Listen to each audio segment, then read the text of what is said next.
అందుకనే అన్నమయ్య కూడా చాలా అద్భుతంగా ఇంకో కీర్తనలో అంటాడు, కోదండధరుడు గురు కిరీటపతి పోదిక సురముని పూజితుడు ఆదిమ పురుషుడు అంబుదవర్ణుడు నీ దశ చూపులు నుంచి చెలియా.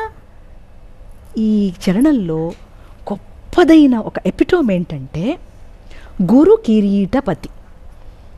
ఎంత అద్భుతం అంటే ఈ మాట, ఈయన గురువా లేకపోతే అవతారమూర్తి అయిన శ్రీమన్నారాయణుడా?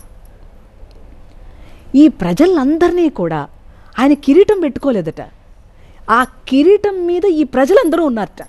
వాళ్ళందరినీ కాచడమే ఒక కిరీటంలా భావించింది, ఆయన కిరీటంగా భావించాడట.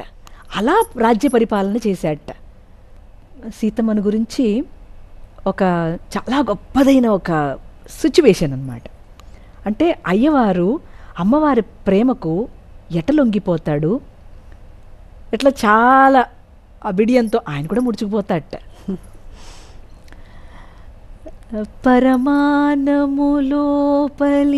సారపోచవి పరగిన దివిజుల భయహరము మరగిన సీతామంగళ సూత్రము ధరలో రామావతారం బీతడు. మరగిన సీత మంగళసూత్రం, అత్యద్భుతమైన మాట అన్నమాట.